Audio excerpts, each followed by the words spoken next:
Good evening, Saber Forum. Alright, this is going to be a short demo, short as I can make it. I'm a talker, sorry, of how I wrap a leather hilt. I did a lot more detail, a written walkthrough in this same post, and it explains it, all the processes, whys, hows, etc., etc. This is going to be time lapsed because, well, obviously, not even myself, nobody's going to want to sit here for an hour or two. So let's get started. All right, first of all, I have a mag light, extra one, I had it laying around the house. And I took the liberty. I already cleaned off the alcohol, sanded it quick, scored the area. I got leather O-rings. Let me mention that really quick. I've written it in the post, but the leather O-ring, or leather, silicone O-rings from your auto parts store. Believe it or not, I did a little homework. They have a 20-some plus year before they even try to start to degrade, but wrapped in the epoxy hardener, they'll be forever. So they actually make a more symmetrical line for finger grips, risers, This little design I made by cord. It was the first thing that came to my mind just for the purpose of, I don't know if you can see it there, just for the purpose of wrapping this hilt. Interesting point of fact, Maglite is really good to practice on just for the simple fact that, look at the difference. It is close to diameter's US hilt. Good enough to practice on. If you get involved, if you feel creative, grab a hammer handle, anything laying around your house. All right. There was two methods I did. I explained them in detail in the written guide. One, our start point is on the belly, the underside, which we used a ruler, drew a line straight down the middle. Okay, and that'll be our starting point. That's just a normal, common starting point. For people, if you're nervous, your first time out, you have your leather, you dry wrap it, all right? We dry wrap it, pretend this is the AV switch. We go around our hilt, all right? You get a start point of, you'll see the bump where the AV switch is. Take a pen, mark the center, and if you don't have a 3/4 inch hole punch, you can actually take a household dime, right? On your center line, take the dime, trace the outline, and cut inside of the diameter of the dime. It'll come out with a hole. Now, like I said, our starting point is normally the line we marked straight as, just eyeball it, use a ruler. And as we go, we form it and we stretch it over the AV switch. First time out, you're worried about the hole not lining up, okay? You can just start at the AV switch, all right? We take our hole we already made, take it around the AV switch. You're going to end up stretching it around. Take your popsicle stick, and as you have it on the epoxy, you can just form it and press it in to make a nice, perfect line. Okay, so little point before we start. Any kind of design you make, you're not limited. You can do whatever you want. It's better to go end to end. I made these risers bearing in mind where I want to hold them. It has to be comfortable. If it's not comfortable, it's pointless. It'll just sit on the shelf and never be able to use it. All right, boom, boom, boom.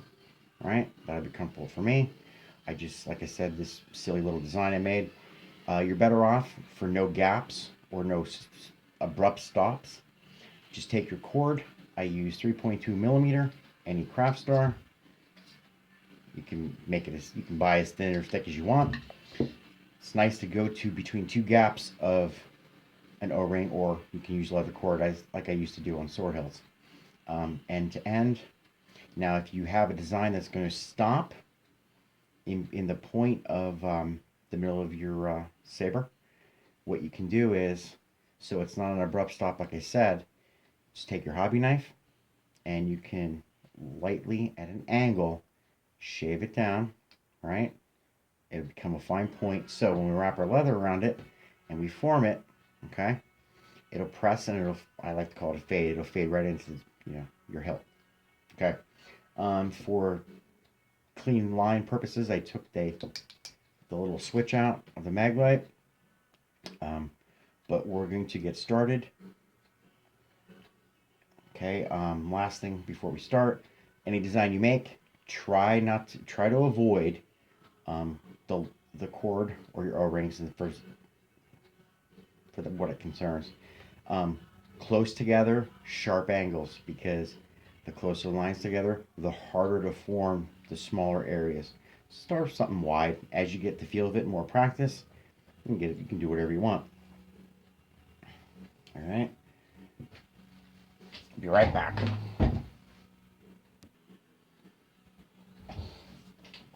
All right, we're back. I mixed some epoxy. Like I said, everything's in the written tutorial. You mix it around. I squeeze out about the size of a dime nickel. I guess I have no such one dimes. Mix it around for 30 seconds. You're good to go. Two things. Choices of leather. I went through that with the written guide again. This actually happens to be, it was bigger. I cut it to square. It was a scrap remnant from a furniture store.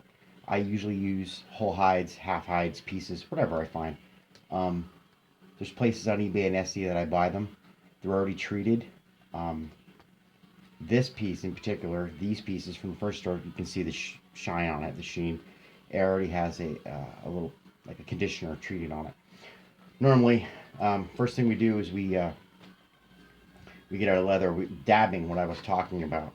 We are only just dabbing a little bit of water for the stretching. It makes the leather pliable, stretchy, and you just dab it on the surface. You know what I mean? Pat it all in. Not a lot. Do not over dampen. That's our goal here. You saturate and you soak it. What's going to happen is you're going to fry your saber out. Just lightly dampen, right? So we'll get started. Mix some around, because you got a time limit on this. It's 5-minute epoxy. It's really more like 8 or 9. However, you'll feel it. It'll start getting sticky, like half done Jello. So we have our start edge. Don't go a lot, okay? For beginners, your first time out, just do small sections, 1 inch wide. You get more comfortable, get more practice. You can go 2-3 inches at a time. Depends upon your design. So, and don't worry about getting your epoxy where you don't want it to. We taped off our important areas, like this would be the emitter, and this is our work area. We use rubbing alcohol, okay? And even after 15-20 minutes, you can wipe that off any of the excess areas that you got it on. So, put a little spread on. All right, spread thin, evenly as you can. Okay, we're not gooping it on. We are just spreading it on just to get started.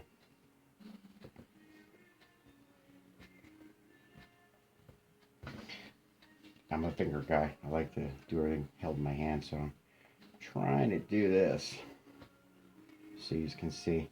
See, it soaks in, okay? So you don't have to go crazy. Get it super thick, okay? I mean, don't wipe it all off. Just get a coating on there, okay? A nice even layer as you can. That's why we only mix a small epoxy at a time. Alright, make sure my edges are down. Alright, put that down. Advantage of paper towels. Alright, we're going to go to our center line. Take an edge.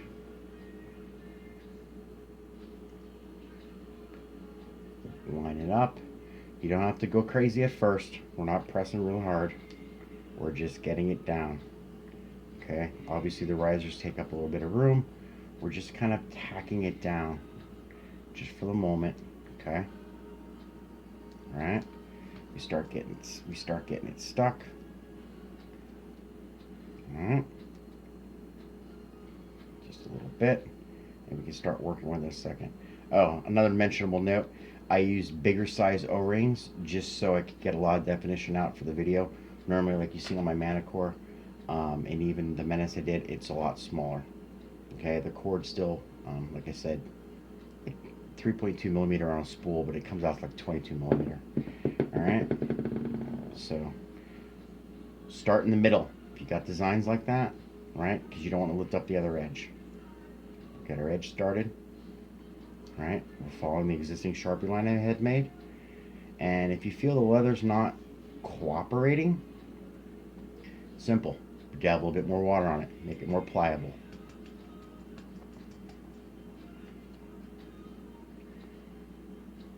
I use my fingernails once I get everything started.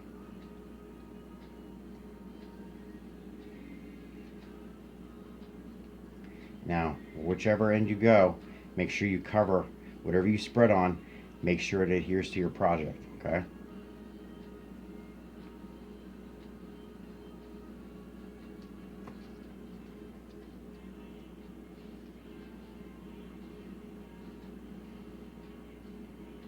In the written guide, I explained the butted method, how we were going to make our seams meet.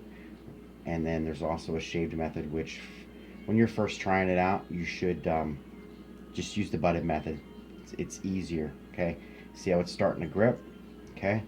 Now, once we get our lines in there, we take a dry popsicle stick, and like the risers are easy. I use this and I slowly, just you work it back and forth, okay? Because eventually it starts hardening up on you, and then that's where your definition comes. Just go slow. Eyeball it once in a while. Make sure you get a straight line. It sticks really well, trust me. I've used this method myself and people on sword forums that I belong to. We've been doing this as an alternative because of combat use in your hands for your palm. The seams on leather are great, sewing's awesome, stitching. However, heavy use, combat usage, you get rub marks. You start chafing your hands if you don't use any gloves. So just you keep doing this till it starts sticking, and it's actually gets a little easier to work with once it starts to adhere. Okay, and if you're comfortable, you don't use popsicle stick, just go over. I just make little lines, go over my fingers. All right. Now I'm gonna get this rest of this started. I'm gonna continue, and we'll take a little pause.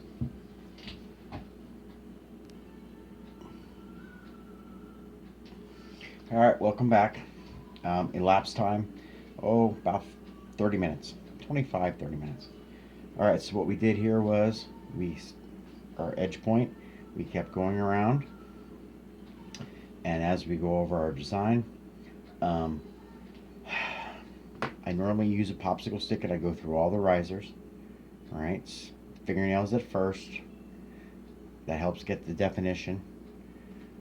And then I roll the popsicle stick, okay, everywhere I go. That helps spread the glue out. If you got little globs here and there, spreads it towards our unfinished edge. So we did our design. Now, a little thing to mention here: when you're first putting this on, do not slide your popsicle stick around, because all you're going to do is keep moving the leather back and forth, and it's just going to pull up everywhere. So at first, we actually go around our line and we press. Let's see if we can get this here. We press, okay? Press down, press, press, press, press, press, press, okay? And when it starts to take hold, you'll notice within a minute or two, like 2 minutes, you'll start to notice you can start following the outlines, okay? Finer points, you can use a crochet hook. Take one from your mom, your grandma. If you don't know what a crochet hook is, get a pen, okay? You're not writing on it, all right? Edge detail there.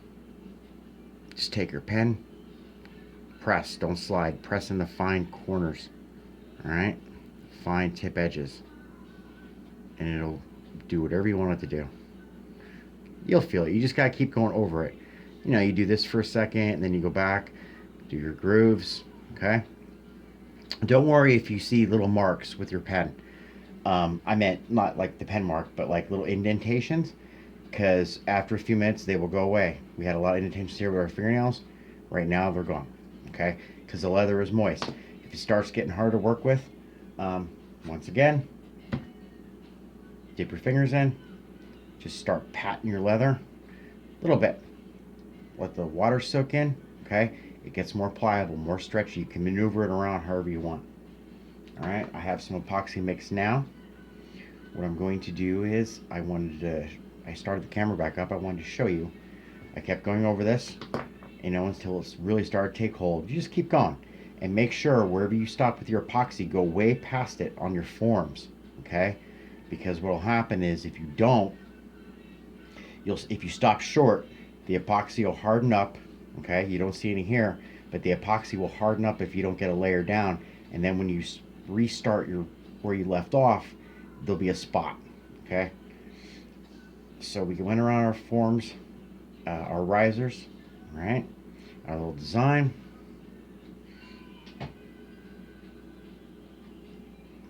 Now, I started back up because we have some mixed. What I wanted to show you was, as you're going in, so you don't miss a spot, okay? Get a nice glob, right? Shove it down into that crevice, okay? Way down in there, and then start spreading out like this. That way we go down the whole line. That way you make sure you don't miss anything as you go, okay? Get down in that crevice. You're not going to hurt anything, right? And remember, each time before we start, we dab our leather.